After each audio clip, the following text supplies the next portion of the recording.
அனைவருக்கும் இனிய காலை வணக்கம். ஸ்கில்நெட் கம்யூனிட்டி சார்பாக தொடர்ந்து நாம 4வது சந்திப்பில் இப்போது இணைகிறோம். ஒவ்வொரு வாரமும் பயனுள்ள பல்வேறு தலைப்புகளில் நாம இந்த ஜூம் மீட் வழியாக பல விஷயங்களை தொடர்ந்து பகிர்ந்து கொண்டு வருகிறோம். ஞாபகம் இருக்கும்னு நினைக்கிறேன். தொடர்ந்து 4 வாரம் வர்றவங்களுக்கு தெரியும். முதல் வாரம் அடுப்பில்லா சமையல், கேஸ் தட்டுப்பாடு வந்துட்டு இருக்கிறதால அடுப்பில்லா சமையல்ல ஆரம்பிச்சோம். 2வது வாரம் சொத்து வாங்குவதில் இந்தியாவில் உள்ள சட்டங்களை பற்றி வகுப்பு. 3வது வாரம் உயர்கல்விக்கான வகுப்பு. 4வது வாரம் காதல் மொழி, லவ் லாங்குவேஜ். லவ் லாங்குவேஜ்னா நீங்க உடனே சினிமா லவ்க்குள்ள போயிடாதீங்க. இது வந்து ஃபேமிலி லவ், குடும்பத்துக்குள்ள எப்படி நாம உறவுகளை வளர்ப்பது, எப்படி நம்ம நேசத்தோடு வாழ்வது அப்படிங்கிறது. இந்த பயிற்சி வகுப்புல தொடர்ந்து நம்முடைய ஸ்கில்நெட் கம்யூனிட்டியை சேர்ந்த நம்முடைய உறவுகள் வந்து வாரத்துக்கு ஒரு தலைப்பின் கீழே வேற வேற இடத்துல இருந்து வேற வேற நபர்கள் ஞாயிற்றுக்கிழமை நம்ம ஆன்லைன் வழியாக இணைவது ரொம்ப சந்தோஷமாக இருக்கிறது. முதல் வாரம் சுரேஷ்குமார் சார், 2வது வாரம் சென்னை ஹைகோர்ட் லாயர் ரசாக் அலி சார், 3வது வாரம் நம்ம அஸ்கர் சார், 4வது வாரம் யாருங்க வரப்போறா அப்படின்னா நம்ம ஸ்கில்நெட் கம்யூனிட்டியில பல பயிற்சிகள்ல இணைந்திருக்கக்கூடிய சீதாலட்சுமி மேம் அவர்கள். ரொம்ப ரொம்ப இன்ட்ரெஸ்டிங் பர்சன். எல்லாத்துலயுமே ஒரு கற்றுக்கொள்வதில் ஒரு தீராத ஆர்வம். தொடர்ந்து எந்த பயிற்சி என்றாலும் ஸ்கில்நெட் கம்யூனிட்டியில அவங்க பயிற்சி வகுப்புல இருப்பாங்க. அதே மாதிரி அதுக்கான ஃபீட்பேக் கொடுக்கறது, அதை அடுத்த கட்டத்துக்கு கொண்டு போறதுக்கு கோச்சுக்கே பின்னாடி வந்து வண்டி நின்றுச்சுன்னா பின்னாடி ஓடி போய் தள்ளுற மாதிரி சில சுச்சுவேஷன் வரும்ல, அந்த மாதிரி எங்களை பின்னாடி இருந்து தள்ளி கொண்டிருக்கக்கூடிய ஒரு முன்னணி ஸ்கில்நெட் கம்யூனிட்டியினுடைய மெம்பர், ஒரு மிகச்சிறந்த பேச்சாளர், உளவியல் நிபுணர், ஜோதிட ஆலோசகர். அதுக்கப்புறம் இன்னும் சொல்ல வேண்டிய பல விஷயங்கள் இருக்கிறது, அது அவங்க முடிஞ்சா சொல்லுவாங்க. இப்ப திரைத்துறையிலையும் முயற்சிகள் எடுத்துக்கொண்டிருக்கிறார்கள். அப்படி மாபெரும் வெற்றி பெற வேண்டும். அப்படி வெற்றி பெற்றால் எங்களுக்கும் சினிமால வாய்ப்புகள் வழங்க வேண்டும். ஸ்கில்நெட் கம்யூனிட்டியில் உள்ளவங்க நிறைய பேர் சினிமாவில் நடிக்கிறதுக்கு ஆசைப்படுறாங்க, டிவியில் நடிக்கிறதுக்கு ஆசைப்படுறாங்க. அவங்களுக்கெல்லாம் கூட வாய்ப்புகள் வழங்கக்கூடிய அளவுக்கு பெரிய பெரிய ப்ராஜெக்ட்லாம் பண்ணிட்டு இருக்கக்கூடிய சீதாலட்சுமி அவர்கள் காதல் மொழி பற்றி பேச இருக்கிறாங்க. அவங்கள பேச அழைக்கிறதுக்கு முன்னாடி ஸ்கில்நெட் கம்யூனிட்டினா என்ன, நாங்க என்ன பண்ணிட்டு இருக்கோம் அப்படின்னு தெரியாம புதுசா சில நண்பர்கள் வந்திருப்பாங்க. அவங்களுக்காக எங்களை பற்றிய ஒரு சின்ன அறிமுகம். ஓகேவா? ஒரு 2-3 நிமிஷத்துக்குள்ள இந்த அறிமுகத்தை நான் சொல்லிடுறேன்.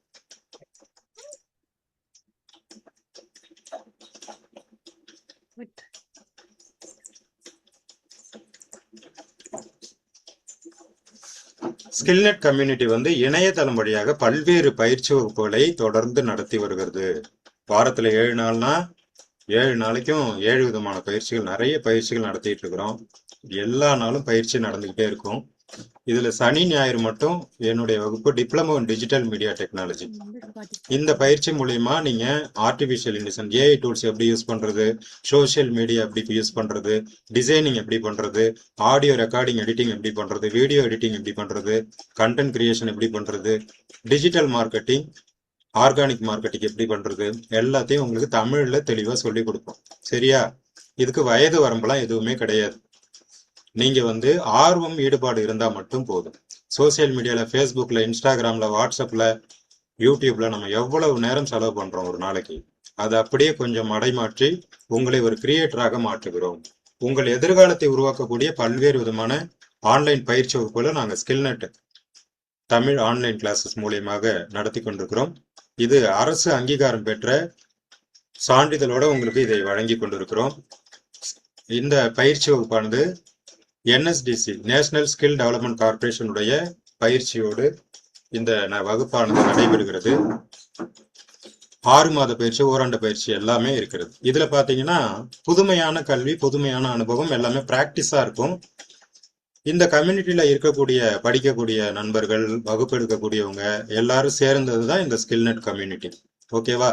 இதுல நீங்க என்னுடைய சப்ஜெக்ட் சார்ந்து, இன்ட்ரெஸ்ட் சார்ந்து நான் வந்து இந்த மாதிரி கிளாஸ் எடுக்கணும், பயிற்சி நடத்தணும்னு சொன்னா கூட அதற்கான ஒரு வழிகாட்டுதல், ஆலோசனைகள் நம்ம குழு மூலியமா உங்களுக்கு வழங்கப்படும். பிளெக்சிபிள் லேர்னிங், உங்க டயத்துல நீங்க படிச்சுக்கலாம். லைவ் செக்ஷன்ஸ் நடக்கும்.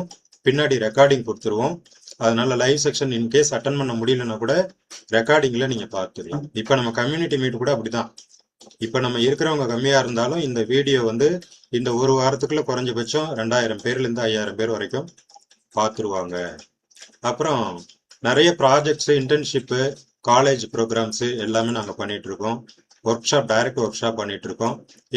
என்னுடைய பயிற்சி வந்து 6 மாதம் தொடர்ந்து நடக்கும். ஓகேவா? இது வந்து முழுக்க முழுக்க மீடியா, ஆன்லைன் மீடியா சம்மந்தப்பட்டது. கண்டென்ட் கிரியேஷன் பண்ணோம், நான் யூடியூப்ல பெரிய ஆள் ஆகணும், இன்ஸ்டாகிராம்ல பெரிய ஆள் ஆகணும்னா அதற்கு ஒரு திறமை இருக்கணும் இல்லையா? ஸ்கில் டெவலப்மெண்ட் பண்ணிக்கணும் இல்லையா? முறைப்படியா இன்னைக்கு பெரிய பெரிய ஆள்லாம் பார்த்தீங்கன்னா எல்லாமே தெரியும் உங்களுக்கு. ஆடியோ, வீடியோ, எப்படி ரீல்ஸ் எடுக்கிறது, எப்படி எடிட் பண்றது, எப்படி நம்ம டைட்டில் போடுறது, அதெல்லாம் தெரியாம நீங்க இன்ஃப்ளூயன்சர் ஆக முடியாது. ஓகேவா? அதுக்காக தான் உங்களுக்கு இந்த பயிற்சி. இன்னைக்கு வர்றவங்க கூட ஒரு இன்ஃப்ளூயன்சர் தான். அவங்களுக்கு ஒரு டீம் வந்து அவங்களுக்காக செஞ்சு கொடுக்குறாங்க, அவங்க ஃபேமிலிலேயே. ஓகே. அப்புறம் டிப்ளமோ ஜேர்னலிசம் ஆரம்பிக்கிறோம். இது வந்து ஒரு 6 மாத பயிற்சி வகுப்பு, வாரத்துல 2 நாள் பயிற்சி. ஓகேவா? இதுலயும் உங்களுக்கு வந்து NSDC சர்டிபிகேட் இருக்கும். இதழியல் துறை சார்ந்து இயங்கணும்னு நினைக்கிறவங்களுக்கு ஒரு தெளிவான ஒரு பயிற்சியா இருக்கும்.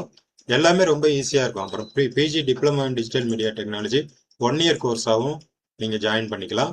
மனநலம் மற்றும் ஆலோசனை துறை சார்ந்த பயிற்சிகளை பார்த்தீங்கன்னா education psychology, family psychology, diploma in applied psychology, அப்புறம் இப்ப பாத்தீங்கன்னா அதை விட அட்வான்ஸா சைக்காலஜி தெரபி 1 இயர் கோர்ஸ், அப்புறம் அரபிக் லாங்குவேஜ் கத்துக்கிறதுக்கான பயிற்சி. இது எல்லாமே 6 மாத பயிற்சியாக இருக்கிறது. 6 மாத பயிற்சிக்கு பிறகு மேற்கொண்டு நீங்க அதுல துறை நிபுணத்துவம் பெறணும்னா ஓராண்டு பயிற்சிகளும் நம்ம கூட இருக்கிறது. அதே போல சென்னை எடியூப்ளன்ஸ் வந்து மாண்டிசோரி டீச்சர்ஸ்க்கான எல்லா பயிற்சிகளையும் நாங்க வழங்கி கொண்டிருக்கிறோம். எடியூப்ளன்ஸ் skill development academy, Chennai Perumbakkam. ஓகேவா? அப்புறம் உணவுத்துறை சார்ந்த பயிற்சி, diploma in nutrition and diet counselling. ஓகேவா? இந்த பயிற்சி வகுப்பு இப்பதான் ஆரம்பிக்கப்பட்டிருக்கிறது. அதனால இதுல ஈடுபாடு உள்ளவர்கள், ஆர்வம் உள்ளவர்கள் இணைஞ்சுக்கிட்டீங்கன்னா 6 மாத பயிற்சி, 7வது மாதம் உங்களுக்கு அரசு அங்கீகாரம் பெற்ற சான்றிதழ் உங்களுக்கு வழங்கப்படும். நம்ம பயிற்சியெல்லாம் உங்களுக்கு யூசர் ஃப்ரெண்ட்லியா இருக்கும், தெளிவா இருக்கும், உங்களுக்கு எல்லாருக்குமே புரிய வைக்கிற மாதிரி இருக்கும். ஓகேவா? அரபு மொழி கத்துக்கணும் அப்படின்னா அதுக்கு diploma in Arabic teacher education இருக்கு, மாண்டிசோரி டீச்சர் எஜுகேஷன் இருக்கு, diploma in advanced Montessori technology இருக்கு. இந்த பயிற்சி வகுப்புல பல்வேறு துறைசார் நிபுணர்கள் எடுத்துட்டு இருக்கிறாங்க, உளவியல் நிபுணர்கள் எடுத்துட்டு இருக்கிறாங்க. வேற வேற கிளாஸ்க்கு வேற வேற ஃபேக்கல்டிஸ் வந்து உங்களுக்கு எடுப்பாங்க. ஓகேவா? இது கிட்டத்தட்ட ஒரு ஆன்லைன் காலேஜ் மாதிரின்னு வச்சுங்களேன். அதனால இதுல வயது வரம்பு கிடையாது. இப்ப காலேஜ் முடிச்சவங்க, ஹையர் ஸ்டடி முடிச்சவங்கல இருந்து வயசானவங்க வரைக்கும் எல்லாருமே இருப்பாங்க. அதனால இந்த கம்யூனிட்டியை பார்த்தீங்கன்னாலே தெரியும். 6th ஸ்டாண்டர்ட் படிக்கிறவங்கள ஆரம்பிச்சு 70 வயசு உள்ளவங்க வரைக்கும் எங்கள்கிட்ட நிறைய விஷயங்கள் தொடர்ந்து இணைந்து படித்துக் கொண்டிருக்கிறார்கள். இது மூலியமா உங்களுடைய திறன் மேம்பாடு, தொழில் வளர்ச்சி, மதிப்பு மிக்க எதிர்காலத்தை ஸ்கில்நெட் தமிழ் உருவாக்கும். ஓகேவா? எங்களுடைய டேக்லைனே லேர்ன் அண்ட் ஏர்ன் தான். உங்களை வந்து படிக்க வைக்கிறோம், அதன் மூலமாக உங்களுக்கு வருமான வாய்ப்பை ஏற்படுத்தணும் அப்படிங்கிறது. ஏன்னா டிப்ளமோனா என்ன சார், எனக்கு 40 வயசாகுது, என்ன போய் டிப்ளமோ செய்ய சொல்றீங்களே அப்படின்னு சொல்லக்கூடாது. டிப்ளமோனா எதுக்காக? சோசியல் மீடியால நீங்க வரணும். அதுக்கான ஒரு முறைப்படுத்தப்பட்ட பயிற்சி தான் நாங்க இப்போ உங்களுக்கு கொடுக்குறோம். எடியூப்ளன்ஸ் பாக்குறீங்களா?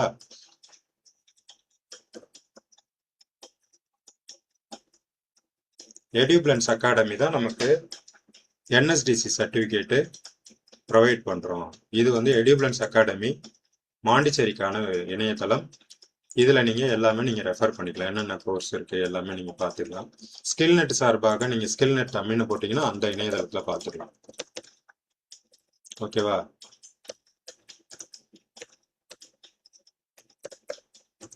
எங்களுடைய பயிற்சி சார்ந்த இணையதளங்கள்ல நீங்க எல்லா விவரங்களும் இருக்கிறது. வாட்ஸ்அப்ல நீங்க கான்டாக்ட் பண்ணலாம். நம்ம குரூப்ல இருக்கிற அட்மின்ஸ் நீங்க கான்டாக்ட் பண்ணலாம்.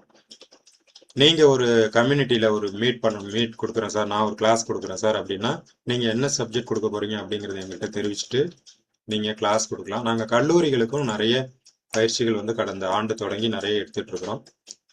அந்த புகைப்படங்கள்லாம் பாருங்க. Chennai DG Vaishnav college, Madras Tamil university, Madras university, Thanjavur Tamil university, Nagapattinam EGS Pillai college. டைரக்டா மதுரையில வந்து ஹோட்டல் தமிழ்நாட்டில் டைரக்ட் ஏஐ கிளாஸ் எடுத்தோம். மதுரையில ஏஐ குறைச்சி நேரடி பயிற்சி. அது இல்லாம ஆன்லைன்ல கிட்டத்தட்ட 5 வருடமாக 5000க்கும் மேற்பட்டவர்களை எங்களுடைய கம்யூனிட்டியில உருவாக்கி இருக்கிறோம்.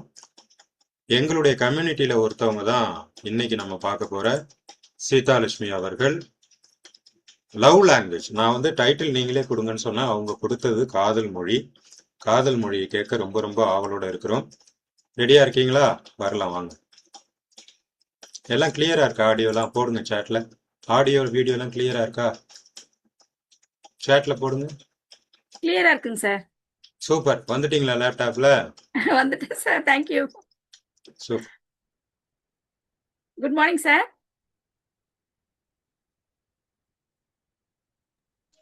எல்லாருக்கும் வணக்கம். இன்னைக்கு குட் மார்னிங். பாத்தீங்கன்னா காதல் மொழி, லவ் ஒரு நிமிஷம் உங்க வீடியோவை ஆன் பண்ணுங்க. உங்க வீடியோ ஆன் பண்ணுங்க.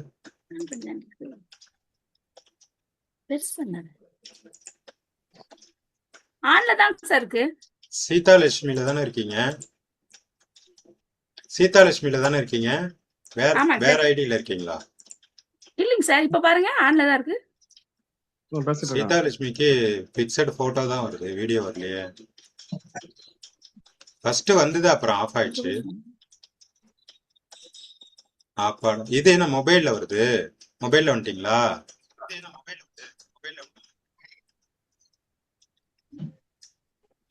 இப்போ ஓகே. இப்ப வேற டிவைஸ்ல மொபைல்ல வந்திருக்கீங்களா? சார் செல்லுல இருக்கு, ஆனா ஓபன் பண்ண முடியலையே. இப்ப இப்ப இப்ப நீங்க அப்ப செல்லுல இருந்தே பண்ணிடுறீங்களா? அங்க அத லேப்டாப் ஆஃப் பண்ணிடுறீங்களா? இல்ல சார், லேப்டாப் ஆன்ல தான் இருக்கு, ஆனா உங்களுக்கு ஷோ ஆகல போல. இப்ப மொபைல்ல உங்க வீடியோ வருது, ஆடியோ வந்து கொஞ்சம் லைட்டா எக்கோ அடிக்குது, அதை கட் பண்ணும்.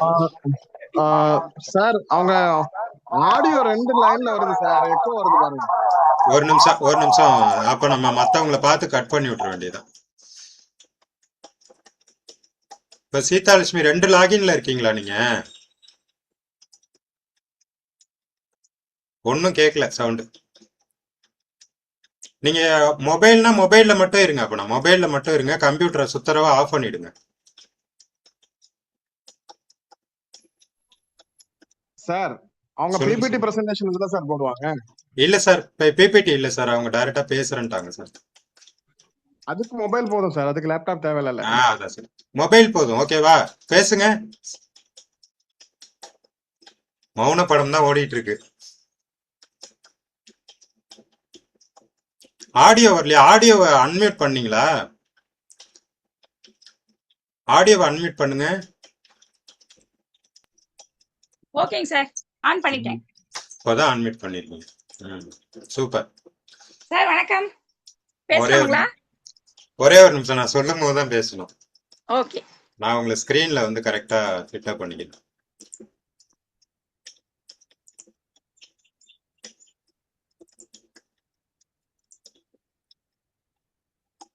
Okay right.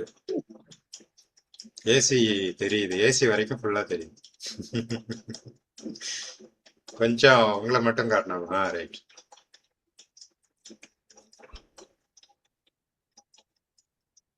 Okay, welcome welcome.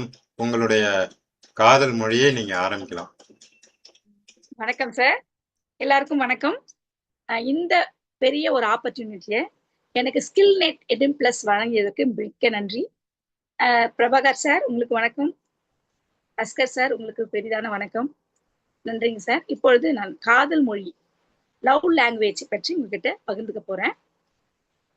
உலகத்துல எல்லாருக்கும் தேவையான ஒரு மொழி என்னன்னு பாத்தீங்கன்னா, அது அன்பு மிகுந்த காதல் மொழியாகத்தான் இருக்கும். அந்த அன்பு என்ற வார்த்தை, கனிவான வார்த்தை, அந்த மொழி இல்லை என்றால் பேசுவதற்கே அர்த்தம் இல்லாமல் போய்விடும். இப்ப பாத்தீங்கன்னா, ஊதிட்டாம்பா சங்க அப்படின்னு சொல்றதுக்கும் சங்கு முழங்கியது என்று சொல்வதற்கும் நிறைய வித்தியாசம் இருக்கு. கனிவாக இருக்கும்போது அந்த மொழியை எல்லாராலும் ஏற்றுக்கொள்ள முடியும். இப்ப உலகத்துல ஒரு குடும்பம் வளர்ச்சிக்கும், அடிப்படை வளர்ச்சிக்கும், ஒரு குடும்பத்தை நடத்துவதற்கும் அன்பு மட்டும் தேவை இல்லை.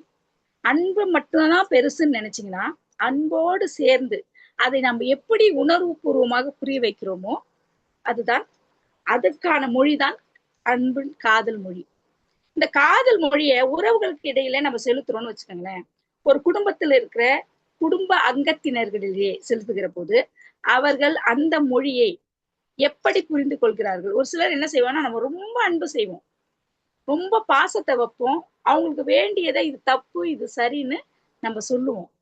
ஆனா அவங்க நம்ம அன்பாதான் இருப்போம், அந்த மொழி அவர்களுக்கு ஏதாவது இடர்களை தருகிறதா அப்படின்றத நம்ம யோசிக்கவே மாட்டோம். நம்ம அன்பை செலுத்திக்கிட்டே போயிட்டே இருப்போம். இப்ப என்ன ஆகும்னா, அது நடிப்பு, அவங்க சும்மா முகத்துக்கு நேரா தான் பேசுவாங்க, அது நடிப்பாங்க அப்படின்னு அவங்க சொல்லிட்டாங்கன்னா, நம்முடைய அன்பு, நாம் விதைத்த அன்பிற்கு வேல்யூ இல்லாம போயிடும். ஆனா அன்பு என்பது, காதல் என்பது ஒரு மொழி மாத்திரம் அல்ல, அது ஒரு உணர்வு. காதல் மொழி என்பது மொழி மாத்திரம் அல்ல, அது ஒரு உணர்வு. அந்த உணர்வை நாம் எப்படி செலவிட வேண்டும், எப்படி அடுத்தவர்களோடு பதிவிட வேண்டும்?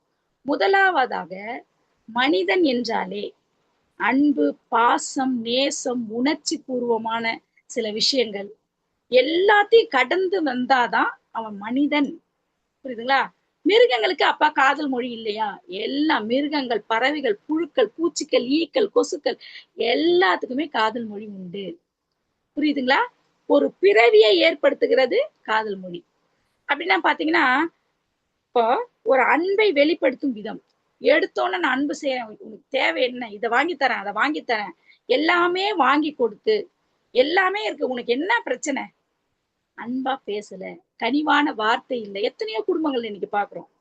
கணவன் மனைவியாக இருக்கட்டும், மாமனார் மாமியாராக இருக்கட்டும், ஒரு புது பெண் திருமணம் முடித்து புகுந்த வீட்டுக்கு வருகிற பொழுது அந்த பெண் அவங்கள அப்பா அம்மாவா நினைத்து வருகிறாளோ அல்ல, மருமகளாகத்தான் வருகிறாள். ஆனால் அந்த குடும்பத்து நபர்கள் தன்னுடைய மகள் அவளுடைய கணவனோடு சந்தோஷித்து வெளியே போயிட்டு வர்றது, அன்பா இருக்கிறது, படத்துக்கு போறது, அவங்க சூழ்நிலை வேலைகள்ல பரிமாறிக்கொள்வது, அப்படி இருக்கும்போது மனதளவுல சந்தோஷப்படுறாங்க. இது நிஜம், கதையல்ல, நிஜம்.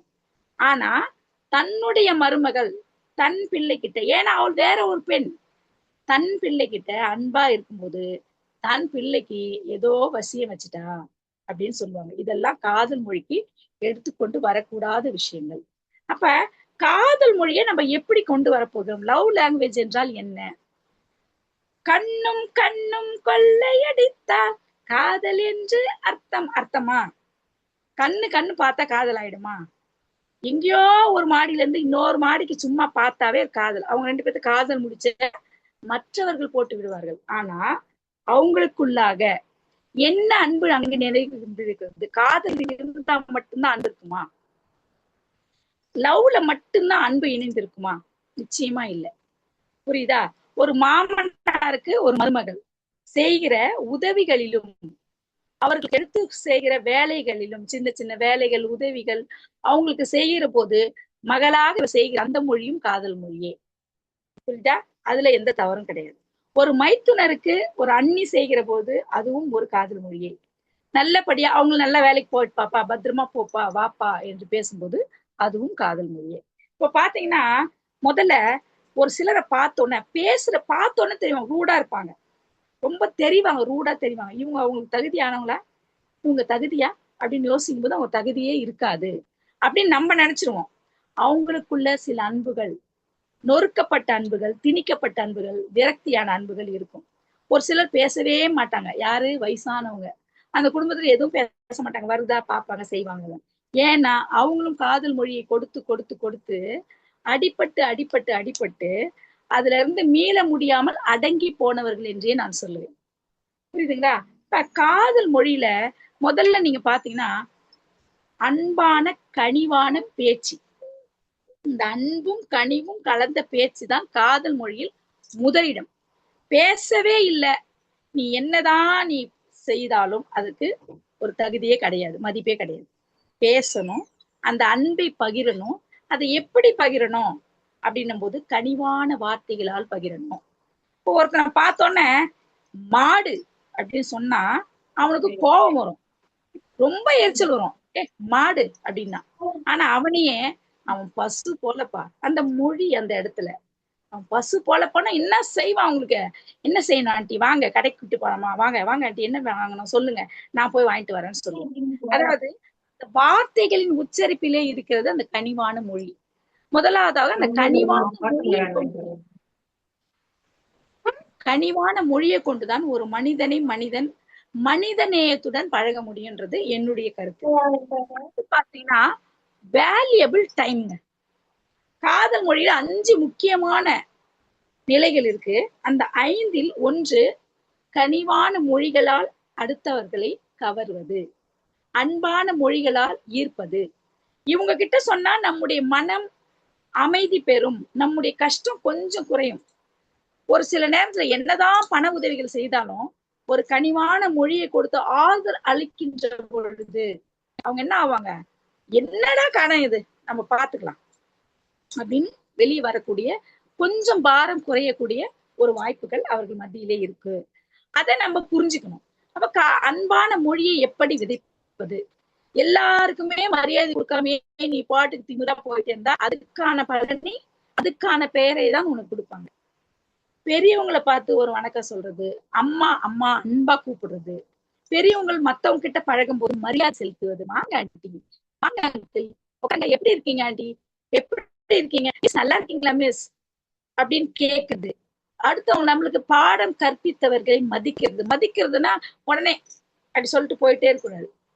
வணக்கம் மேடம் அப்படின்னு சொல்லும் போது அந்த கனிவை பார்க்கின்ற போது அவர்களுக்கு இடையே வரும் அந்த அன்பானது, பரவாயில்லப்பா இவ்வளவு அன்பா பொறுமையா இருக்கு, அந்த குடும்பத்தையே சாருது. அது வேல்யூபிள் டைம். வேல்யூபிள் டைம்னா என்ன? எல்லாமே வேல்யூபிள் டைம், எல்லாமே வேல்யூபிள் டைம் தான். டைம்ல போய் என்ன வேல்யூபிள் டைம் இல்லை அப்படின்னு யோசிக்கும் போது சரியான வேல்யூபிள் டைம்னா பரபரப்பான இந்த உலகத்துல, பரபரப்பான உலகம், ஓட்டம், பணக்கஷ்டம், தேவை அதிகம், விலைவாசிகள் உயர்வு, இப்ப கரண்ட் சிச்சுவேஷன் பார்த்தா எலெக்ஷன், அது ஒரு டென்ஷன். ஒண்ணுமே இருக்காது, எலெக்ஷனை பத்தி ஒண்ணுமே தெரியாது. வார அவர் 100 ரூபாய் கொடுக்குறேன், கொடி பிடிச்சி நில்லுடானா வருவாங்க. அங்க வந்து வாழ் எதுக்கு யார வாழ சொல்றாங்கன்னு தெரியாது, தான் குடும்பம் இங்க பட்னியா இருக்கும். அது அல்ல வேல்யூபிள் டைம். எல்லாம் வேலைக்கு போறோம், ஒரு நாள் லீவு கிடைக்கிற போது தன் குடும்பத்தோடு உட்கார்ந்து அமர்ந்து சாப்பிடுவது. பிள்ளைங்க படிக்கிறாங்களா, என்ன படிக்கிறீங்க, என்னம்மா படிப்பு எப்படி போகுது, மிஸ் எல்லாம் நல்லா நடத்துறாங்களா, நல்லா இருக்காங்களா உங்க மிஸ்ஸுங்கெல்லாம் அப்படி என்று கேட்டு அவர்களோடு உட்கார்ந்து அவங்களுக்கு பிடித்த உணவுகளை செய்து பரிமாறி ஒன்னா உட்கார்ந்து அன்பா இருக்கும்போது அந்த குழந்தைங்க அந்த குடும்பத்தின் நிலைமைகள் எதுவாக இருந்தாலும் அதுல இருந்து டைவர்ட் ஆயிட்டு என்ன ஆகுறாங்கன்னா ஒரு ஃப்ரெஷ்ஷான மைண்டுக்கு வராங்க. நீ பாட்டு நான் உனக்காக தான் லீவ் போட்டேன், இன்னைக்கு உங்களோட தான் ஸ்பெண்ட் பண்றேன் அப்படின்னு சொல்லிட்டு தியேட்டர்ல டிக்கெட் வாங்கி போய் கொடுத்துட்டு உட்கார வச்சுட்டு நீயும் தியேட்டர் பார்த்துட்டு இருக்கிறத வாயில வாங்கி சாப்பிட்டு கையை தட்டிட்டு ஒரு விசில் அடிச்சுட்டு வந்துட்டா அது வேல்யூபிள் டைம் கிடையாது. குழந்தைகளுக்கு தேவை என்ன, தன் மனைவியின் உடல்நிலையின் தேவை என்ன, அவங்க எப்படி இருக்காங்க, தன் வயதான அம்மாவை இந்த குடும்பம் எப்படி பார்த்து கொள்கிறது, அவங்களுடைய மனநிலை என்ன, இப்ப அவங்க எப்படி இருக்காங்க, அவங்கள நம்ம போயிடுறோம் காலையில வேலைக்கு சாயந்தரம் வரோம், அவங்கள நம்மளால கண்டுக்கவே முடியல. என்னம்மா சாப்பிட்டியா, அன்னைக்கு போய் அந்த தாயோட மடியில தலை சாத்தி நீங்க படுத்து பாருங்க, இந்த உலகமே நம்மளுக்கு பெருசா தெரியும், ஏதோ ஒண்ணு அனுபவிச்ச மாதிரி. புரியுதுங்களா? அப்ப வருகிறவர்கள் மருமகளாக இருந்தாலும் அவளை மகள் என்று எடுத்துக்கொள்ள முடியாத நிலையிலும், எனக்கு தெரிஞ்சது இப்ப சொல்றேன், இப்போ ரொம்ப அன்பா இருந்தாலும் நடிப்புன்னுறாங்க. கண்ணதாசன் ஏற்கனவே சொல்லிட்டாரு, கூட்டத்துல அழாத, கூட்டமா இருக்கும்போது அழாத, தனியா சிரிக்காத. ஏன்னா கூட்டத்துல அழும்போது நீ நடிக்கிறேன்னு சொல்லுவாங்க, தனியா நீ சிரிக்கும் போது ஐயோ அது லூசுன்னு சொல்லுவாங்க அப்படின்னு அவர் சொல்லிட்டாரு. அதனால கூட்டத்துல ஒரு சண்டையோ ஒரு நீதி ஒரு குழப்பமான சூழ்நிலையோ ஏற்படுகிற பொழுது கூட்டமா அழுது அழுது தன்னை நிரூபிக்க வேண்டிய அவசியம் இல்லை. ஒரு ஸ்மைல், ஒரு அமைதி, ஒரு மௌனம் காத்துட்டு அமைதியா இருந்து விலகி வந்து பாருங்க. உன் நிலை உண்மை என்று உணரும் போது அந்த கூட்டமே உன்னை தேடி ஒரு வணக்கமாவது போடுவாங்க. இது உண்மை. தனியா அவங்க கஷ்டப்பட்டதை நினைச்சு இவங்க சிரிச்சிருப்பாங்க, பத்தியா நான் வச்ச ஆப்பு அவங்க சிரிச்சாங்க பாரு. அதெல்லாம் இல்லைங்க வாழ்க்கை. வாழ்க்கை என்பது வேறு. அந்த டைம் ஒதுக்குறோம் பாருங்க, அன்னைக்கு ஒதுக்கி பக்கத்துல இருக்கிற சொந்தக்காரங்க வீட்டுக்கெல்லாம் போயிட்டு பழகுறாங்களோ இல்லையோ, எந்த ஒரு வெறுத்தவனோ எதிராளியோ அவனுடைய மரணத்தில் நம்ம சந்தோஷப்படக்கூடாது. அந்த இடத்துல போயிட்டு ஏன் இப்படி ஆச்சு, நல்லா தானே இருந்தாரு, என்னம்மா இப்படி ஆயிடுச்சு, சரி ஹாஸ்பிட்டல் பாத்தீங்களா, சரி உடம்பு நல்லா இருந்துச்சா, ஏதோ மன நிறைவா இருந்தாரா, கடைசி வரலுமாவது நிம்மதியா இருந்தாரா, அந்த மாதிரி பேச்சு கொடுத்து அவர் உங்களை விட்டு போல, உங்களோட தான் இருக்காரு, அவரோட ஆத்மா உங்களோட தான் இருக்கு அப்படின்ற கனிவான மொழியை பேசி பாருங்க. எதிரியாளி கூட நம்ம கிட்டயே இருப்பான். புரியுதா? அதுதான் அந்த கரெக்டான வேல்யூபிள் டைம்.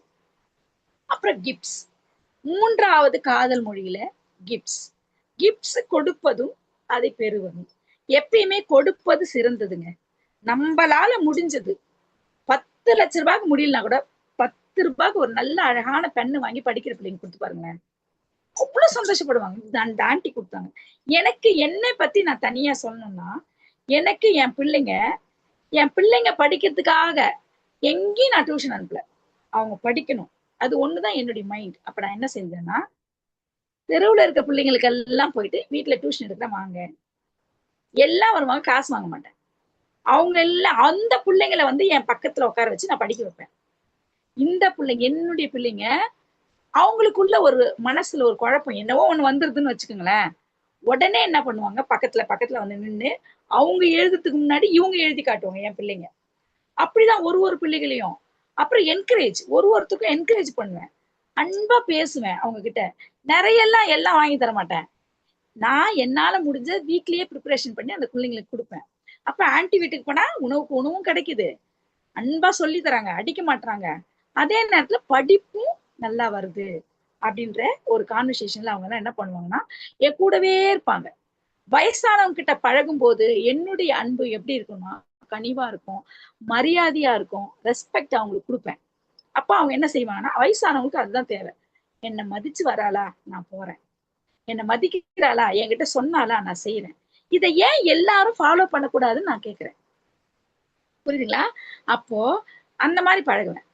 என்னுடைய வயது ஆளுங்கிட்ட அந்த குடும்பத்தில் ஏற்படும் அநேக பிரச்சனைகளை சொல்லுவாங்க, ஒண்ணு கூட என்னை மீறி வெளியவே போகாது. அந்த நம்பிக்கையில நம்ம கிட்ட சொல்லுவாங்க, நம்ம சொல்றதெல்லாம் ஒண்ணு, இவங்க யார பத்தி குறை சொல்றாங்களோ அவங்கள பத்தி அவங்களுக்கு தவறான கருத்துக்களை சண்டை மூட்டும் விதமாக சொல்லாம, இவங்களோட கருத்தை பாதிக்கப்பட்டு வந்திருக்காங்க, இவங்களோட கருத்தை நியாயப்படுத்துற மாதிரி இல்லாம அந்த தப்பிதத்தை அவர்களுக்கு தப்பாகவே உணர்த்தாம கரெக்டா அன்பா உணர்த்தி அமைச்சோன்னு வச்சுக்கோங்களேன், அந்த அன்புக்கு விலை மதிப்பே இல்லைங்க. கனிவான மொழியில இருக்கட்டும், கொஞ்ச நாள் பொறுத்துக்க, பெரியவங்க ஏதோ பேசிட்டாங்க, நீ போய் அவங்க கிட்ட பேசு, அன்பா இரு, அவங்களுக்கு ஏதாவது வாங்கி கொடு அப்படின்னு சொல்லி பாருங்க, ரொம்ப சந்தோஷமா இருக்கும். ஒரு சிலர் என்ன பண்ணுவாங்க, வேலைக்கு போயிடுவாங்க, வேலைக்கு போயிட்டு வரும்போது பிள்ளைங்களுக்காக ஏதாவது வாங்கிட்டு வருவாங்க தின்பண்டங்க. ஆனா அந்த வீட்டுல பெரியவங்க இருப்பாங்க, அவங்களும் ஒரு குழந்தையே, நீங்க பாத்தீங்கன்னா அவங்க அதை எதிர்பார்ப்பாங்க, ஒரு சாக்லேட் பீஸ் கூட எதிர்பார்ப்பாங்க. என் வாழ்க்கையில நான் நடந்துகிட்டது, என் பசங்களுக்கு 4 சிப்ஸ்னா 4 பப்ஸ் சிப்ஸ்னா அதே அவங்களுக்கும் வாங்கி வருவோம். ஃபர்ஸ்ட் அவங்களுக்கு எடுத்துமே கொடுத்தோன்னே இவங்களுக்கு கொடுத்தது பார்க்க மாட்டாங்க, என் குழந்தைங்க கையில இருக்கிறத பார்ப்பாங்க, சேமா பார்ப்பாங்க.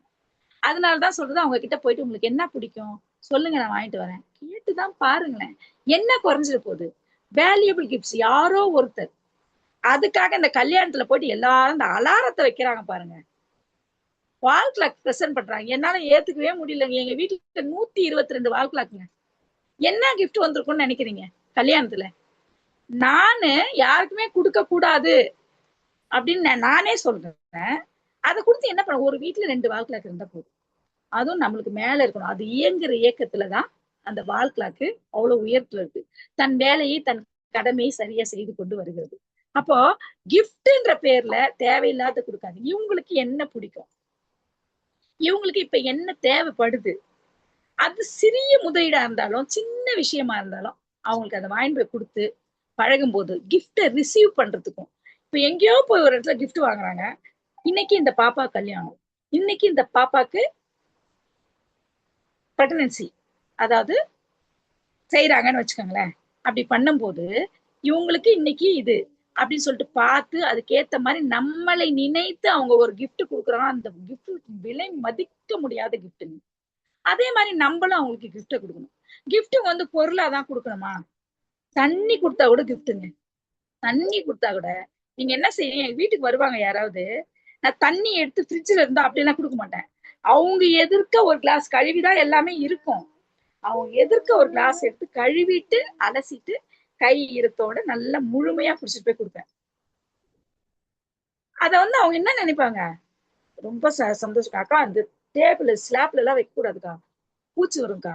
இல்லம்மா அதுக்காக இல்ல, எப்பயுமே கழுவிட்டு குடிச்சா கிளாஸும் சில்லுன்னு இருக்கும், நீ குடிக்கிற தண்ணியும் சில்லுன்னு இருக்குமான்னு சொல்லுவாங்க. ரொம்ப அன்பா இருப்பாங்க. இப்படி காதல் லாங்குவேஜ்ல முதலாவதாக கனிவான அன்பு பேச்சு, இரண்டாவதாக என்ன செய்யணும்னா வேல்யூபிள் டைம் ஒதுக்கி கொடுத்து அவர்களோடு ஒன்றிணைந்து அவங்களுக்கு தேவை என்ன, பிள்ளைகளின் தேவை என்னன்னு பாக்குறது. மூணாவது கிஃப்ட்ஸ். இந்த கிஃப்ட்ஸ் நீ சிறிய தொகையிலையோ சிறியதா கொடுத்திருந்தாலும், பழைய பொருளை புதுசாக்கி கொடுத்திருந்தாலும், நீ கிஃப்டா கொடுக்கும்போது அது உன்கிட்ட இருந்து வருதுன்ற வேல்யூபிள் இருக்கும். எந்த கிஃப்டையும் வேஸ்ட்னு தூக்கி போடாதீங்க. புரியுதுங்களா? கிஃப்ட்னா அதுக்கு ஒரு மதிப்பு இருக்குங்க. அது லவ் லாங்குவேஜ்ல ரொம்ப முக்கியம். ஒரு மனுஷன் தன் வாழ்க்கையில இந்த லவ் லாங்குவேஜ் இல்லாம வாழ்ந்து கடந்து போகவே முடியாதுங்க. தன் குடும்பத்தை நகர்த்தி கொண்டு போகவே முடியாது. இப்படிதாங்க. அடுத்தது தொடுதல். அன்பா தொட்டு கட்டிப்பிடி வைத்தியம். ஒரு சிலர் பாருங்களேன், ஜென்ஸுங்க வேலை விட்டு வருவாங்க, அப்படியே டயர்டா வருவாங்க, உட்கார்ந்து இருப்பாங்க. காப்பி ஒண்ணு போடுன்னுவாங்க, இந்த வரேன் இரு, வரட்டும். ஈவினிங் வந்தோன்னா அவங்க முகத்தை பார்த்து ஒரு சிரிப்பு சிரிச்சுட்டு காப்பி போட்டு கோதிட்டே அழகா கோதிட்டு நீங்க பேசும்போது அந்த எல்லா விஷயத்தையும் கலந்துடலாங்க. இது ஒரு மெத்தட் வச்சுக்கிறேன். ஆபீஸ்ல எல்லா விஷயத்தையும் சொல்லுவாங்க, இப்படியாச்சு காப்பி அந்த கிளாஸ் வைக்கிறதுக்குள்ள எல்லா விஷயம் வெளியே வந்துடும். அவங்க மனசு பாரமும் குறைஞ்சிடும். அடுத்து கையை பிடிச்சுக்கிட்டு விடுப்பா, இன்னும் கொஞ்சம் முயற்சி பண்ணி பண்ணு, தூக்கத்தை கெடுத்துக்காத, இன்னும் கொஞ்சம் நல்ல முயற்சி பண்ணி பண்ணுங்க. ஓனர் கிட்ட என்னவாவது அவன் நினைச்சுக்கிட்டோம், என்னவாவது பண்ணிக்கிட்டோம், உங்க பிரின்சிபல் என்னவாவது நினைச்சுக்கிட்டோம், ஆனா உன்னுடைய வேலையில நீ கரெக்டா செஞ்சு பாருப்பா, என்னைக்குமே நம்ம உழைப்புக்கு மதிப்பு இருக்குதுப்பா அப்படின்னு சொல்லி அன்பை ஒரு மனைவி பகிர்கிற பொழுது அந்த வீட்டுல சண்டையே வராதுங்க. எதா இருந்தாலும் வந்து சொல்லுவாங்க. என்ன இதுக்கெல்லாம் காரணம்? மொழி, காதல் மொழி, லவ் லாங்குவேஜ், அஃபெக்ஷன், லவ், இதெல்லாம் அப்படியே இருக்கும். கனிவான பேச்சு, ரொம்ப அன்பா பரஸ்பரமா கொண்டு போறது. யார் வீட்டுக்காது இன்னைக்கு நான் லீவ் போட்டேன், என் பிள்ளைங்களுக்காக நான் லீவ் போட்டேன்ப்பா, வீட்டுல இருக்கேன்னு சொல்லிட்டு ஒரு அம்மா செல்ல நோண்டிக்கிட்டே இருந்தா, நீ இதை படி அதை படி, அதுக்கு இல்ல, அன்னைக்கு ஃபுல்லா அவங்க கூட உட்காரணும். அதை விட்டுட்டு பக்கத்து வீட்டுல ஒரு 4 பேர் உட்காந்து பேசியிருப்பாங்க. அந்த இடத்துல போயிட்டு அவங்க கதைங்களோட அவங்க இதை பத்தி, அந்த பொண்ணு இந்த பையன் அப்படி இப்படி பேசும்போது, இன்னைக்கு இந்த சினிமா வந்துருக்குது அதை பத்தி எல்லாம் பேசும்போது, நீ லீவ் போட்டதுக்கான அந்த மதிப்பும் போச்சு, அந்த லீவுக்கான அந்த டைம் ஒதுக்குன வேல்யூ போச்சு. நம்ம டைம் ஒதுக்குறோம், யாருக்காக ஒதுக்குறோம்? யாருக்காக நீ டைம் ஒதுக்கணும்னு நினைச்சு ஒதுக்குனியோ அவங்களுக்கு அந்த டைம் வேல்யூபிளா இருந்துச்சா இல்லையா? நீ கொடுக்குற அன்பு உண்மையானதுன்னு அவங்க புரிஞ்சுக்கிறாங்களா இல்லையா? இதுதான் விஷயம். அப்போ இவங்க போய் 4 பேர்கிட்ட பேசுவாங்க. நீங்க சிரிச்சா கூட சிரிச்சுக்கோங்க, 4 பேர்கிட்ட பேசிட்டு இருப்பாங்க. இப்போ இவங்க அந்த இடத்த விட்டு கடந்து வர முடியாது. இன்னைக்கு வேல்யூ டைம் கொடுத்துருக்குது யாருக்கு? தன் குடும்பத்துக்கு. ஆனா இவங்க போய் பேசிட்டு இருக்குது வேற அடுத்தவங்க குடும்பம், தேவையில்லாத விஷயம். அப்ப அந்த இடத்த விட்டு இவங்க நகர்ந்து வர முடியாது. ஏன்னா இப்ப அடுத்தவங்களோட கதையெல்லாம் அந்த இடத்துல ஓடிட்டு இருக்கு. இவங்க எழுந்து அந்த இடத்த விட்டு வெளியே வந்தாங்கன்னா இவங்க கதை அங்கே ஓடும். குடுகுடுன்னு ஓடாது, பரன்னு ஓடும். அதனால இவங்க மைண்ட் செட், ஏன்னா இவங்க அடுத்தவங்க தவறாக பேசுகிறதே கேட்டுட்டாங்க. அந்த இடத்துல கனிவான மொழியும் கிடையாது, லவ்வும் கிடையாது, அஃபெக்ஷனும் கிடையாது. கேட்டுக்கிட்டாங்க, புரளியை கேட்டுக்கிட்டாங்க. இப்ப அடுத்த புரளி உன்னுடையதா இருக்கும். அப்ப அவங்க எல்லாம் விலகி போகும்போதுதான் நீ விலகி வர முடியும். உன் குடும்பத்தை நேசிக்க முடியாது. இதை நீங்க புரிஞ்சுக்கணும். கண்டிப்பா இப்படி புரிஞ்சு புரிஞ்சு புரிஞ்சு நம்ம இன்னும் எவ்வளவு நாள் தான் புரியுது, எவ்வளவு நாள் புரிஞ்சுக்கிறதுக்கு? வீட்டுல சந்தோஷம் இல்லாத காரணமே இதுதாங்க. ஒரு வேலை ஸ்தலங்கள்ல ஒரு ஓனர் வர்றாருன்னா வந்த உடனே என்னன்னு இன்னைக்கு நான் ஓனர், இன்னைக்கு நான் அந்த இடத்துக்கு வந்திருக்கிறேன் அப்படின்றது காமிச்சதுக்காக பாக்கெட்ல கையை விட்டுக்கிட்டு அப்படியே லைனா திட்டிக்கிட்டே போவாரு, திட்டிக்கிட்டே வருவாரு. என்ன கூப்பிட்டு சொல்லுவாரு, லட்சுமி நீங்க போயிட்டு நீங்க அங்கங்க சிரிச்சு பேசாதீங்க, அம்மா, அக்கா, ஆண்டி, மேடம், இது இந்த வார்த்தையில நீங்க மயங்கிடாதீங்க. நம்மளுக்குன்னு ஒரு ஸ்டேஜ் இருக்கு, நம்மளுக்குன்னு ஒரு இது இருக்கு, தனித்துவம் இருக்கு, அதை நீங்க பாருங்கன்னு சொல்லுவாரு. இவரு இந்த லைன் திட்டிட்டு அந்த லைன் வரதுக்குள்ள இந்த லைன்ல இருக்கிற 1-2 பேரு கைய முறிப்பாங்க. அவர் அசிங்கமான வார்த்தையில பேசுவாங்க. அப்புறம் அவர் போன பிறகு நான் சொல்லுவேன், அவருக்கு வேற ஏதோ ஒரு கம்பெனில ஒரு பிரச்சனைங்க, அதனால இங்க வந்து கத்திட்டாரு, தப்பா நினைச்சுக்காதீங்க. இல்லைன்னா கரெக்டான சேலரி கொடுப்பாரா, கரெக்டா போனஸ் கொடுப்பாரா, அந்த ஓடி டைம் எல்லாம் கரெக்டா கொடுப்பாரா அப்படின்னு பேசுவேன். வரும்போதே அவங்களுக்கு என்னம்மா பிரச்சனை, ஏன் ஒரு மாதிரி இருக்க, இன்னைக்கு வீட்டு நைட்டு தூங்குனியா, ஏன்னா சில போவாங்க வேலை செஞ்சுட்டு அப்படியே தூக்கம் எல்லாம் வந்து இங்க தூங்கி தூங்கி வந்து அதுல திருப்பி வேலையில ஒரு கன்ஃபியூஷன். இந்த மாதிரி இருக்கிற போது என்ன செய்யறாங்க அப்படின்னு பாத்தீங்கன்னா, அந்த அந்யோன்யம் என்ற பரஸ்பரம் என்ற லவ் அங்க இல்லாம போகுது. ஒரு ஓனர் வந்து எல்லாத்தையும் லவ் பண்ணணும்னு நான் சொல்லல, அந்த அன்பை சொல்லலாமே. அவங்க நம்மளுக்காக உழைக்கிறாங்க இல்லையா, நம்மளுக்காக வேலை செய்யறாங்க இல்லையா, நம்ம அவங்களும் உற்பத்தி செஞ்ச பொருளை தானே எடுத்து வித்து நம்ம கோடி கோடியா சம்பாதிக்கிறோம், அதில் ஒரு பாகத்தை தானே அவங்களுக்கு கொடுக்குறோம். புரியுதுங்களா? அப்ப அந்த ஓனருங்களோ பெரிய பெரிய தொழிலாளர்களோ பெரிய பெரிய டாக்டர்ஸோ அவங்க பேஷண்ட் கிட்ட எப்படி அன்பாக இருக்கணும் அதை பார்த்துதான் செவிலியர்களும் அன்பா இருப்பாங்க. அதை பாரு அது பாரு ஒரே நாத்தடி பாரு எடுத்து கழுவி போடு அப்படி சொல்லக்கூடாது. என்ன ஆச்சு, ஏன்பா உடம்பே இப்படி ஆயிட்டா என்ன ஆகும், கொஞ்சம் பாத்துக்கப்பா, உனக்கு உடம்பு முக்கியம் அப்படின்னு பேசும்போது அவங்க என்ன செய்வாங்க, பரவாயில்ல டாக்டர் அப்படி சொல்லிட்டாரு, டாக்டர் பெரிய டாக்டர் உயரமா வளர்ந்து தெரிஞ்சவங்க பெரிய டாக்டர் இல்ல, அன்பா கவனிக்கிற அந்த அவங்கதான் பெரிய டாக்டர். ஒரு பையனை உருவாக்குறவங்க, ஒரு பெண் பிள்ளைகளை உருவாக்குகிறவங்க தான் டீச்சர்ஸ். நல்ல டீச்சர்ஸா இருக்க முடியும். ஒரு பையனோட இன்னொரு பையனை போட்டு கோத்து விட்டு சண்டை வர வைக்குது, அந்த குடும்பத்தை பத்தி நீ தெரிஞ்சு வந்து என்கிட்ட சொல்லுடான்னு சொல்றது, இதெல்லாம் டீச்சர்ஸ். ஆனா நிறைய இடத்துல டீச்சர்ஸ் ஒரு பிள்ளைகளை உருவாக்கணும், அவங்கள அடுத்த இடத்துக்கு கொண்டு போகணும் அப்படின்றதுக்காகவே கனிவா பேசுறாங்க, அன்பா பேசுறாங்க. படிக்காத பிள்ளைங்க கூட ரஜன் ஏன்று சொல்லு பார்க்கலாம், அந்த கேள்விக்கு பதில் கொஞ்ச நேரம் நில்லு, தெரியலையா, இவன் சொல்லுவான், இவன் சொல்றத பார்த்து நீ சொல்லு அப்படின்னும் போது அந்த குழந்தை அதை மக்கப் பண்றதுக்கும் புரிஞ்சுக்கிறதுக்கும் அவன் மிஸ் அன்பா சொல்றாங்க. எருமைன்னா அதை என்ன சொல்லலாம், ஒரு பெரிய எருமை நம்மள எருமைன்னு சொல்லுன்னு இப்பெல்லாம் அப்படித்தான் பிள்ளைங்க. நான் 3 ஸ்கூல் போயிருக்கேன், 3 ஸ்கூல் ஸ்பீச்சுக்காக போயிருக்கேன். அந்த பிள்ளைங்க பாத்தீங்கன்னா, மிஸ் அவங்க எனக்கு பிடிக்கவே பிடிக்காது மிஸ் என்ன சொல்லுவாங்க, ஏமா எப்ப பாரு திட்டுறாங்க மிஸ், எப்ப பாரு அந்த பையனை பாரு இந்த பையனை பாருன்னு. நான் சொல்லுவேன், நீ வளரணும்டா, நீ நல்லா அடுத்த முறை அவங்க லிஸ்ட்ல நீ ஃபர்ஸ்ட் மார்க் எடுத்து காட்டேன், நல்ல மார்க் எடுத்து காட்டு, உங்ககிட்ட எவ்வளவு அன்பா இருப்பாங்க பாரு அப்படின்னு சொல்லுவேன். நீ படிக்காத காரணம் என்ன அப்படின்னு சொல்லுவேன். அன்பா பேசும்போது அவங்க என்ன சொல்லுவாங்கன்னா, அந்த பசங்க என்கிட்ட அப்படியே ஒட்டிக்குங்க, மிஸ் நீங்க இங்கேயே வேலைக்கு வந்துடுறீங்களா, அதுங்களுக்கு தெரியாது இல்லையா, அது கவர்மெண்ட் ஸ்கூலு, புதுசா என்ன தூக்கி அங்க உட்கார வைக்க முடியாதுன்னு அதுங்களுக்கு தெரியாது. அதனால காதல்ல பாத்தீங்கன்னா, காதல் மொழியில லவ் லாங்குவேஜ்ல நிறைய விஷயங்கள் பேசிக்கிட்டே போலாம். இதுல முக்கியமான கருத்து என்னன்னா, நம்ம அன்பை பகிர்கிறோமா, அவர்கள் கொடுக்கும் அன்பை நாம் பெற்றுக்கொள்கிறோமா, நம்ம பெற்றுக்கொண்டு அன்பை பெற்றுக்கொண்டு அவர்களை ஏமாற்றி விடுகிறோமா, இல்ல அன்பை கொடுத்து அவர்களை ஏமாற்றி விடுகிறோமா, புரியுதா? அந்த மாதிரி அன்பை கொடுத்து நம்ம ஏமாந்தாலும் பெரிய அடிதான், மனசடி, நெஞ்சடி. அது பெரிய பாரத்தை உண்டு பண்ணும், யோசிக்க தோணும், யோசித்து கடைசியில ஒரு கவுன்சிலர் கிட்ட போயிட்டு நம்ம தெளிவாயிக்கணும். என்னவோ பேசுது, அவ செஞ்சது என்னால மறக்கவே முடியல. ஏன் மறக்க முடியல, அன்னன்னைக்கு விஷயத்த அன்னன்னைக்கு நல்லவற்றை எடுத்து மண்டையில வச்சுக்கோ, உன்னை அமுக்கி அமுக்கி அமுக்கி வைக்கும் சோகமான நிகழ்ச்சியெல்லாம் விட்டுடு. உனக்கு எதிராளி, உன் குடும்பத்திலே உனக்கு எதிராளி எப்படி இருப்பாங்க, ஒருவேளை சண்டை போட்டிருப்பாங்க, அதையே நினைச்சு அவங்க கிட்ட ஒரு கோவத்தை, அது இல்லைங்க காதல் மொழி. காதல் மொழி என்பது இதுதான், புரியுதா?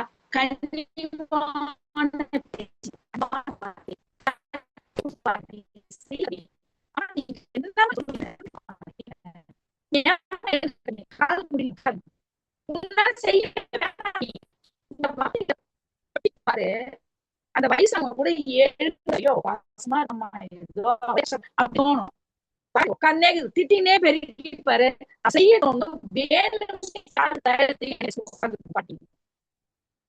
ஏன் வீட்டை பொறுத்து வரணும், அவங்க செஞ்சுட்டே இருப்பாங்க, ரகசியமா கூட இருக்கட்டும், செஞ்சுக்கிட்டே இருப்பாங்க. நான் செய்யறேன், டக்குன்னு எனக்கே உடம்பு சரியில்லாம தான் இருக்கும், இல்ல சீதா நீ விட்டுரு சீதா, என்ன மனசுலயோ பரவாயில்ல ஓகே அப்படின்னு சொல்லிட்டு நான் கூட சேர்ந்து செய்வேன். பெருக்கிட்டே இருக்காங்களா, கடகடன்னு அந்த முறம் எடுத்துன்னு வந்து கடகடன்னு வாரி போடுவேன். துணி துவச்சுட்டே இருக்காங்களா, ஒத்துக்கமா நான் அலசுறேன் அப்படின்னு சொல்லி நான் அலசி போடுவேன்.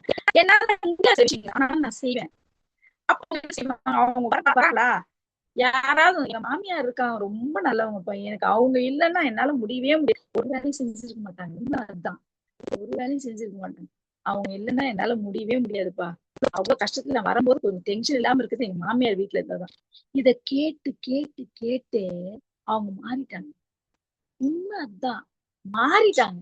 மாறிட்டு என்ன சொல்றாங்க அப்படின்னு பார்த்தா, இல்லம்மா என் மருமக வருவாமா, இருமாமா வரத்துக்குள்ள ஏதாவது செஞ்சு வரதே நான் என்ன பண்ணுவேன், அவங்களுக்கு என்ன பிடிக்கும், அவங்க பேர் பப்ஸ் சாப்பிடுவாங்க.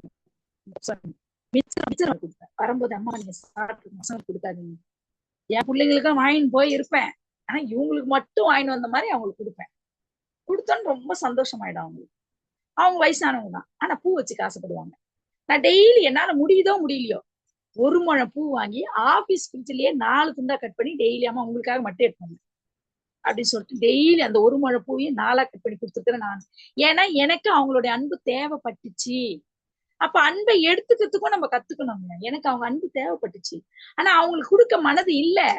அந்த அன்பை நான் பெற்றுக்கணும். அவங்க நடிச்சாலும் பரவாயில்ல, நடிப்பான அன்பை கூட நான் வரவேற்கிறேன். அப்போ கனிவான அன்பு ஒரு மனிதனை உயர்த்தும். அன்பான பேச்சு ஒரு குடும்பத்தை பெரிய விசாலமாக்கும். அந்த குடும்பத்துல அமைதி நிலவும். கட்டிப்பிடி வை. ஒரு கணவர் வராரு, சோகமா வராரு, காஃபி போட்டு கொடுக்குறோம். அன்பா அவரை கட்டி பிடிச்சி ஏதாவது சோகமா இருக்கும்போது, வாங்க முது வலிக்குதா அமுக்கி விடுறேன், கை கால் வலிக்குதா அமுக்கி விடுறேன், நாங்க காஃபி வேணாங்க சூடாயிருக்கு டீ போட்டுருக்காங்க, இல்ல மோர் குடிக்கிறீங்களாங்க கொஞ்சம் அப்படின்னு கேட்கறது. அவர் அன்பா நம்மளை நேசிச்சு வரும்போது அதுக்கு இடம் கொடுக்கிறது. ஒரு சிலர் இதுக்குனே வந்துட்டான் அப்படின்னு சொல்லுவாங்க. கல்யாணம், திருமணம், காதல், கணவன் மனைவி சேர்க்கை இதெல்லாம் அன்புல தாங்க நடக்குது. புரியுதுங்களா? வெறியிலையோ கோபத்திலேயோ இந்த அன்பு இல்லாத இடத்துல ஒண்ணுமே இல்லைங்க. ஒரு தர அன்பா, ஒரு பக்கம் அன்பா, ஒண்ணுத்துக்கும் பிரயோஜனம் இல்லை. ஏன்னா நீ அந்த அன்பை புரிய வைக்கவே முடியாது. அது வேண்டாம். 2 பக்கம் அன்பா இருக்கிறீங்களா, நடிக்கிறீங்கன்னு தெரிஞ்சிச்சுன்னா அந்த அன்பு வேல்யூபிளே இல்லை. 2 பக்கமும் அன்பு கலந்து பரிந்துரைத்து அந்த அன்பை பரிமாறி அந்யோன்யமா இருந்து சந்தோஷமா பிள்ளைங்க எதுக்கு சந்தோஷமா கொஞ்ச நேரம் பேசி பாருங்களேன். மனைவி உட்கார்ந்து இருக்காங்க, மனைவி மடியில கணவன் தலை, பக்கத்துல 2 குழந்தைங்க, ஏதாவது திங்ஸ், எல்லாம் குடும்பமா உட்காந்து டிவில ஒரு நல்ல படம், பழைய படமோ ஏதோ ஒண்ணு போட்டுட்டு அழகா பார்த்துக்கிட்டே பேசிக்கிட்டே சாப்பிட்டுக்கிட்டே இருக்கும்போது அந்த மனைவி அந்த கணவனுடைய தலையை கோதி விட்டுக்கிட்டே பேசிட்டு இருக்கும்போது அந்த அப்பா மேல அந்த பசங்க அப்படியே சாஞ்சுக்குங்க எழுந்துக்குங்க விளையாடுங்க அப்படிலாம் இருக்கும்போது அந்த இடத்துல ஒரு வார்த்தையா நம்ம கேட்டு தெரிஞ்சுக்கலாம். என்னம்மா கிளாஸ் எப்படி போகுது, இந்த முறை என்ன மார்க் வாங்கின, நீ மார்க் வாங்காததுக்கு என்ன குறை, பிள்ளைங்க கிட்ட கேட்டுக்கலாம். அம்மா அப்பா எப்பயுமே டென்ஷனா இருக்குதுமா, ஏன் ராஜா இப்படி இருக்கிற. ஒரு நாடகம் போலதாங்க உலகமே, ஒரு நாடக மேடை. அதுல நம்ம உயிரோடு இருக்கிறோம், நம்ம உண்மையாதான் நடிக்கிறோம். புரியுதா? அத நடிக்கிறத அன்பாவே இருந்து பாருங்க. இதை தவிர நான் வேற எதுவும் சொல்லல. சரிங்களா? அன்பை பரிமாறி பாருங்கள். அன்பு எந்த இடத்துல சேர்க்கணும் என்பது தெரிஞ்சுக்கங்க. சரியா புரியுங்க. நல்லா பழகி பாருங்க. உங்களுக்கு எதிரானவங்க கூட உங்ககிட்ட அன்பா பேசிடுவாங்க. எதிரிகளே இல்லாதவன் இல்லை என்று நான் சொல்லவே மாட்டேன். புரியுதுங்களா? ஒரு அன்பை ஒருத்தர் மேல வச்சாதான். கல்வியின் மீது அதிக காதலை கொண்டிருந்தார். புரியுதா? அம்பேத்கர் அவர் என்ன பண்றாரு, ஒரு பையனை அவரோட சிநேகிதர், பாலியல் சிநேகிதர் இவனை கூட்டு வந்து அம்பேத்கர் அப்ப முதலமைச்சரா இருக்காரு, அந்த இடத்துல கூட்டு வரும்போது இவர் என்ன செய்யறாரு அப்படின்னு பாத்தீங்கன்னா, என்னப்பா சொல்லுப்பா அப்படின்னும் போது இவரு, இல்லப்பா இந்த மாதிரி ஒரு வேலை தேவைப்படுது. இல்லையே, அதுக்கான கோட்டா எல்லாம் முடிஞ்சு போத்தே அப்படின்னு சொல்றாங்க. கோட்டா எல்லாம் முடிஞ்சிருச்சு, 20 பேர் சேர்த்தாச்சு. இல்ல எல்லாம் சேர்த்துட்டாங்கன்னு எனக்கு தெரியும். புரியுதா? சேர்த்துட்டாங்கன்னு எனக்கு தெரியும். ஆனா இந்த பையனை அதை சேர்க்க முடியுமா? முடிஞ்ச பிறகு நான் என்னப்பா பண்ண முடியும்? இல்லப்பா, இவன் ஒரு சலவை தொழிலாளி மகன். புரியுதா? சலவை தொழிலாளி மகன். இவனுக்கு ஒரு பிளட் டெஸ்ட் குரூப்ல அதுக்கான வேகன்சி இருக்கு, அதுல இவன் போய் சேர்ந்தான்னா இவன் குடும்பத்துக்கு கொஞ்சம் நல்லதா இருக்கும்னு இவர் சொல்றாரு. அப்போ இந்த காமராஜர் என்ன பண்றாரு அப்படின்னா, உடனே கால் பண்ணி அங்க மேல் இடத்துல கேட்கிறாரு, முதலமைச்சர் நிதியில, அதாவது இந்த சேர்க்கை எத்தனை பேர், 5 பேரை சேர்க்க முடியுமா அப்படின்னு கேட்கிறாங்க. அப்ப காமராஜ் கேட்கும் போது அந்த 5 பேரை சேர்க்க முடியுமா கேட்கும்போது முடியும் சார். எதுக்கு எவ்வளவு செலவாகும்? அதுக்கு 2 லட்சம் செலவாகும் சார். ஓகே, இந்த முதலமைச்சர் நிவாரண நிதியில இருந்து ஒரு 5 லட்சத்தை போட்டு இன்னும் 5 பிள்ளைங்களை சேர்த்துக்க. அப்போ இந்த பையன் 21வது 22 23 இடங்கள் இருக்குது. இவன் 23வது இடத்துல இருக்கான். 22 மேல இருக்குது. அப்ப இவர் என்ன சொல்றாரு? சேர்றாரு, தம்பி உன்னை நான் சேர்த்தது நீ வந்து இங்க கனிவான பேசுனதுக்காகவோ இல்ல நீ என்கிட்ட அன்பா வந்து நடந்துக்கிட்டாவோ இல்ல. நீ இப்ப சேர்ந்த இடத்துல உனக்கு முன்னாடி பேரும் உனக்கு பின்னால் 2 பேரும் வாங்க இதுல தகுதியானவர்களாக தேர்ந்தெடுக்கப்படுவாங்க. இன்னொன்னு, நீ இதுவரை இதோ அந்த டோபி மகன், சலவை தொழிலாளி மகன், அந்த பையன்கிட்ட கொடு, இந்த பையன்கிட்ட கொடுன்னு தான் சொல்லுவாங்க. ஆனா இன்னைக்கு நீ பரிசோதனை செய்கிற ஒரு அரசு பணியாளர் அப்படின்ற ஒரு நம்பிக்கை மரியாதை உனக்கு இருக்கும். அதை மாத்துறதுக்கு தான்ப்பா செஞ்சேன் அப்படின்னு சொல்லிட்டு காமராஜ் என்ன சொல்றாருன்னு பாத்தீங்கன்னா, படிப்பதற்காக இதை நான் செய்யறேன், இதுல எந்த ஒரு நோக்கமும் இல்லை அப்படின்னு சொல்றாரு. அப்ப அவருக்கு இருந்த அதீத காதல், படிக்க வைக்கணும் பிள்ளைங்களை, படிப்பு முக்கியம். அந்த அன்பு தாங்க, அதுவும் கனிவான அன்பு தான். அந்த பையன்கிட்ட நீ படிச்சு ஒரு வெற்றியாளனா ஆகணும். அப்ப படிப்பதற்கு எது எது தடையா இருந்துச்சோ எல்லாத்தையுமே என்ன பண்ணாரு? படிப்பின் மீது கொண்ட கனிவு, காதல், அன்பு. அதனால என்ன பண்றாரு? மதிய உணவு தடையா இருந்துச்சு, பிள்ளைங்க வரல, சாப்பாடு இல்லை, நான் பண்றேன் சாப்பாடு, அதையும் போட்டு விடு அப்படின்னு சொல்லிட்டுதான் இன்னைக்கு நிறைய இடத்துல காலை உணவு இப்போ வருது, மாறிக்கிட்டே வருது. ஆனா ஆரம்பம் யாரு? அதுதான் குடும்பத்துல நாமக்கே ஆரம்பமாக இருக்கணுங்க. நம்ம பிள்ளைங்களை நேசிக்கிறது போல அடுத்த பிள்ளைங்களை நேசிக்கணும். நம்ம பிள்ளைங்களுக்கு செய்யறது போல அடுத்த பிள்ளைங்களுக்கு செய்ய முடியாதுதான், செய்ய முடிஞ்சதை செய்யலாம். புரியுதா? அப்ப லவ் லாங்குவேஜ் மொத்தமா டோட்டலா என்ன சொல்லுது அப்படின்னா, இந்த காதல் லாங்குவேஜ் சினிமா காதல் அல்ல. சார் சொன்னாங்க சினிமா காதல் நினைச்சிடாதீங்க அப்படின்ட்டு. சினிமா காதல் அல்ல. எப்பயுமே தன் குடும்பத்தின் சந்தோஷங்களை தவற விட்டவன் நல்ல வாழ்க்கை வாழ்ந்திருக்கவே முடியாது. இந்த காதல் மொழியில இருக்கிற 5 விஷயங்கள் என்னன்னு பாத்தீங்கன்னா, ஃபர்ஸ்ட் நேரத்தை செலவிடுறது. புரியுதுங்களா? அன்பான கனிவான வார்த்தைகள் பேசுறது. 2வது நேரத்தை செலவிடுறது. 3வது கிஃப்ட்டுங்க கொடுக்கறது. 4வது பரிதானமாக அன்பை எதிர்பார்த்து அன்போடு விதைத்து பேசி பரஸ்பரங்களை பரிமாறுவது. 5வது கட்டிப்பிடி வைத்தியம். இந்த 5 மொழியும் இல்லைன்னு வச்சுக்கோங்க, எம்டியா போச்சுன்னா அவன் மனுஷன் வாழ்ந்ததுக்கான அர்த்தமே இல்லை.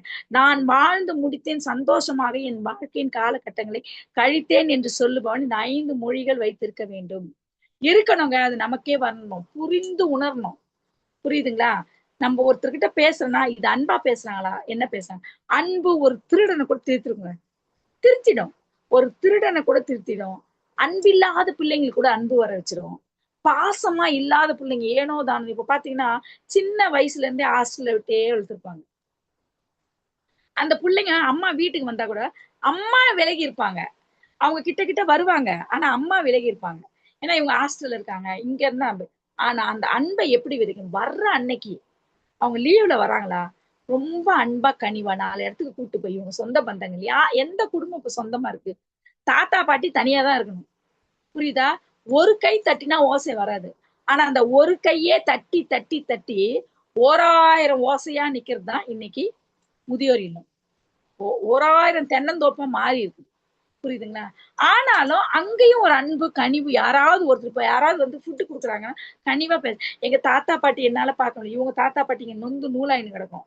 எங்க தாத்தா பாட்டி என்னால பார்க்க முடியல, எங்க குடும்பம் சேர்ந்து இல்லை, அதனால இங்க எட்டு வந்து சாப்பாடு போடுறேன்.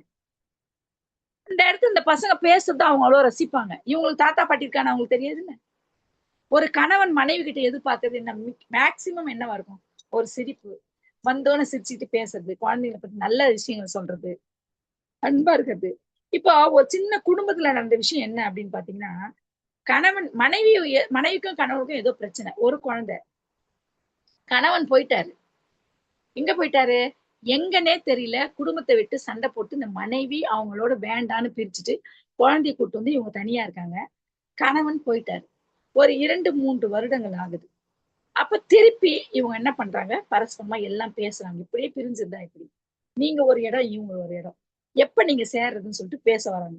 அப்ப அந்த மனைவியோட தவறுகளை தெரிந்த கணவன் என்ன பண்றான்னு பாத்தீங்கன்னா, மனைவிய எல்லா தப்பிதங்களையும் மன்னிச்சுட்டு கூப்பிட்டுக்கிறான், சேர்த்து வச்சிடறாங்க கூட இருந்த ஜனங்க. ஆனா மன்னிச்சுட்டா என்பதுக்கு அர்த்தம் என்ன?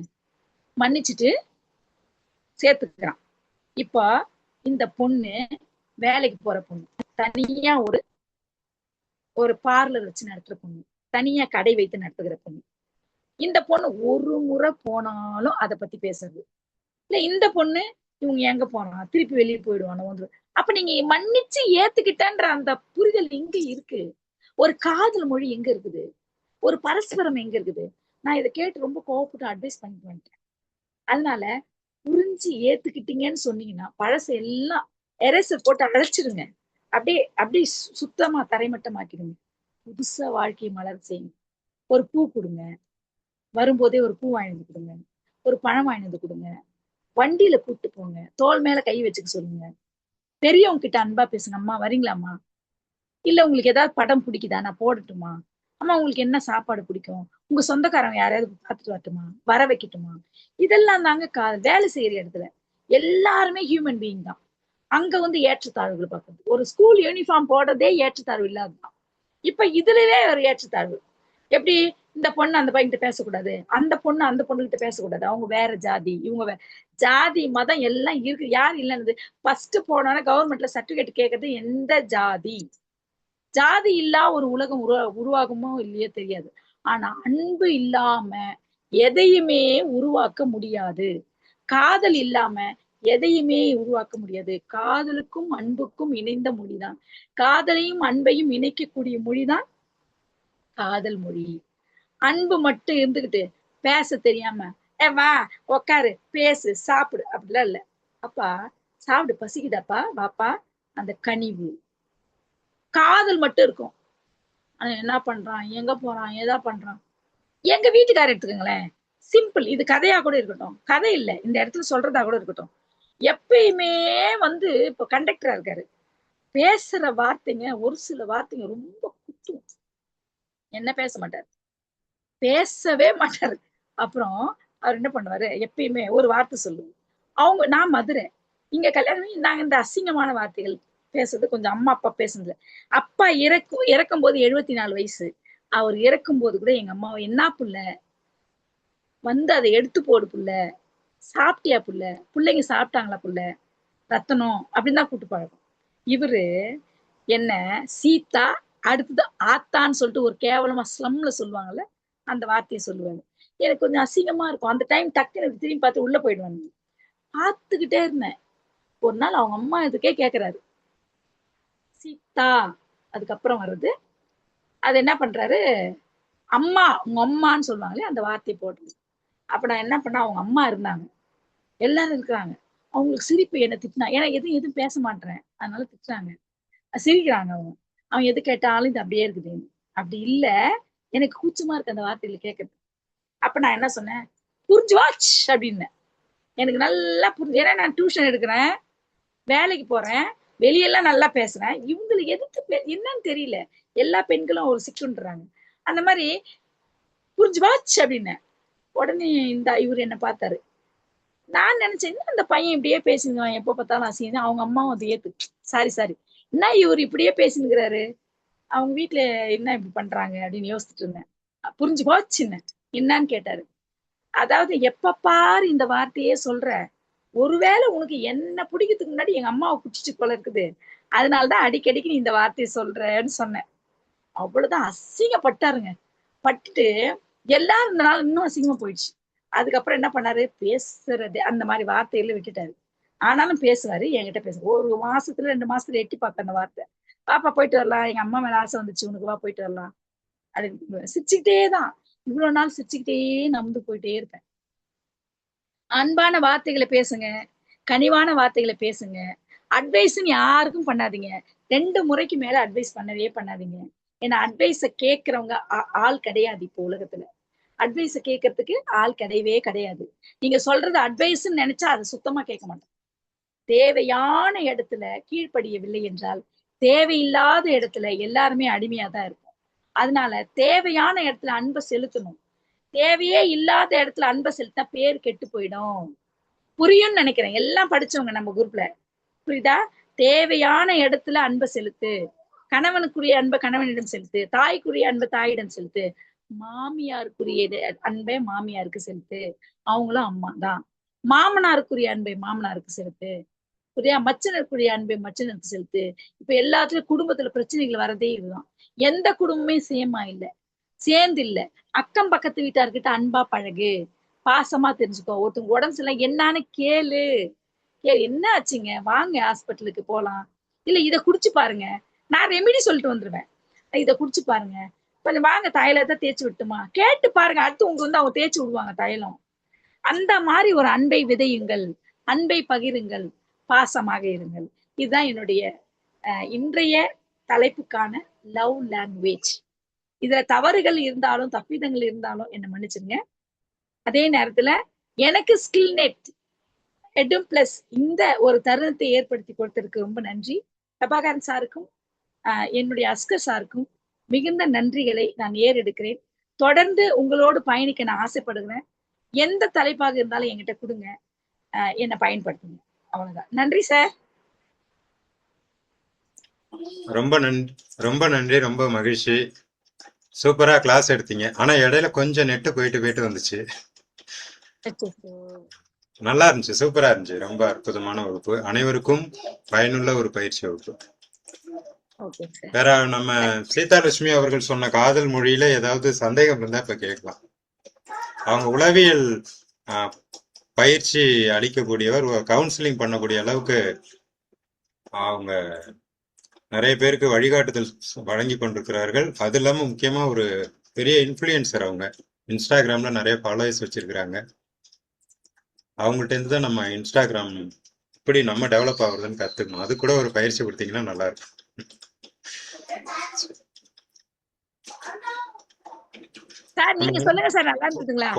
உங்க நண்பர்கள் வந்து இப்ப வகுப்பு அட்டன் பண்ணவங்க உங்களுடைய ஃபீட்பேக் ஒருத்தர் 2 பேர் சொல்லுங்களேன். அதோட நம்ம வகுப்பை முடிச்சு கொள்ளுவோம். மீண்டும் அடுத்த வாரம் இன்னொரு பயிற்சி இருக்கு. நல்லா இருந்ததுங்களா? நீங்க சொல்லுங்க சார். சூப்பரா இருந்தது. இது வந்து ஒரு யதார்த்தமா நம்ம பக்கத்துல உட்காந்து பேசுற மாதிரி அந்த ஒரு ஃபீல் வந்து நீங்க கொடுத்துருக்கீங்க. ரொம்ப நல்லா இருந்தது.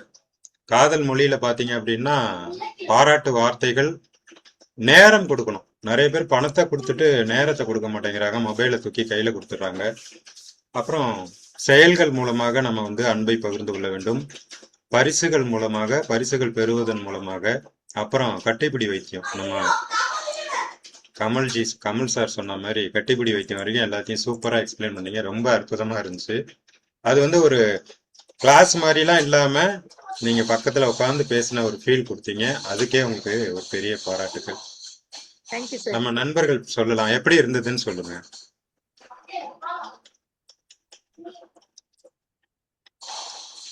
இது இப்ப எல்லாம் காதல் மொழியில இருந்து மௌன மொழிக்கு போயிட்டாங்க பாத்தீங்களா? அவ்வளவு தூரம் எல்லாரையும் சிந்திக்க வச்சுட்டீங்க. சொல்லுங்க, நான் மாத்திக்கிறேன்.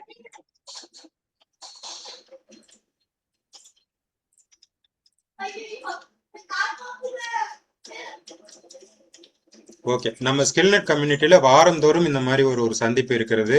நம்ம நண்பர்கள் ஸ்கில்நெட் கம்யூனிட்டி வாட்ஸ்அப் குரூப்ல இருக்கிறவங்க, நீங்க வந்து இந்த மாதிரி ஒரு பயிற்சி கொடுக்கணும்னா கூட நீங்க நம்மளோட இணைந்து பயணிக்கலாம்.